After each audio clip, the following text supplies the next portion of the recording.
जगायो तो चरण मां जगायो मैया चरण मां जगायो तो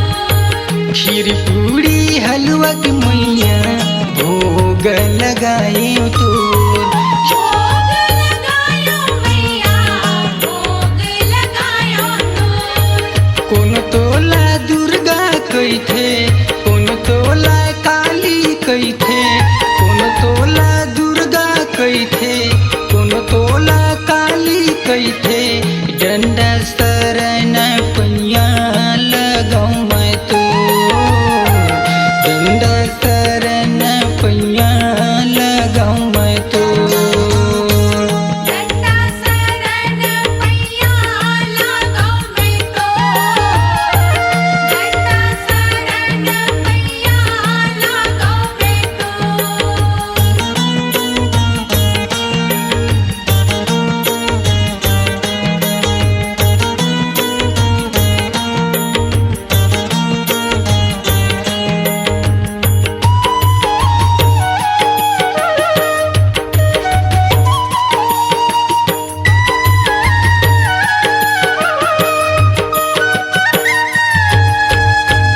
संझा बिहनिया मैया आरती उतारे तो आरती उतारो मैया आरती उतारो तो गाय के दूध में मैया पाँव पखारे तो पावे पखारो मैया पावेला पखारो तो कौन तोला दुर्गा कही थे कौन तोला काली कही थे कौन तोला दुर्गा कही थे कौन तोला काली कही थे डंडा शरण पैया लगाऊं मैं तो डंडा शरण पैया लगाऊं मैं तो डंडा शरण पैया लगाऊं मैं तो डंडा शरण पैया लगाऊं मैं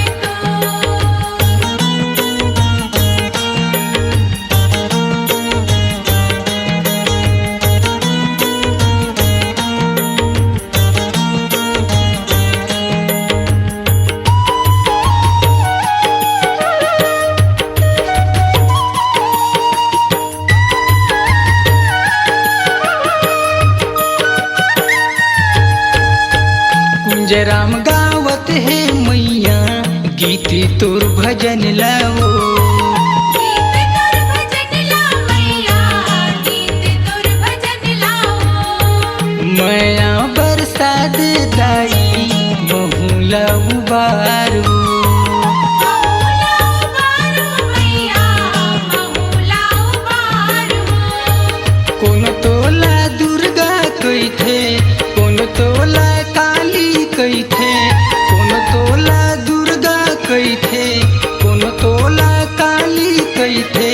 डंडा शरण पैया लगाऊं मैं तो डंडा शरण पैया लगाऊं मैं तो डंडा शरण पैया लगाऊं मैं तो डंडा शरण पैया लगाऊं मैं तो डंडा शरण पैया लगाऊं मैं तो डंडा शरण पैया लगाऊं मैं तो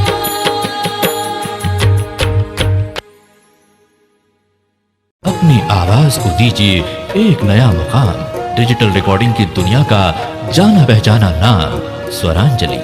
जहां गूंजती हैं ध्वनियां अपनी माटी की सौंधी सुगंध के साथ। छत्तीसगढ़ी संगीत के विविध रंग जो पहुंचाते हैं पूरे प्रदेश में डिजिटल रिकॉर्डिंग के संग। स्वरांजलि स्टूडियो, नेमीचंद गली नंबर 2, गंजपारा, रायपुर।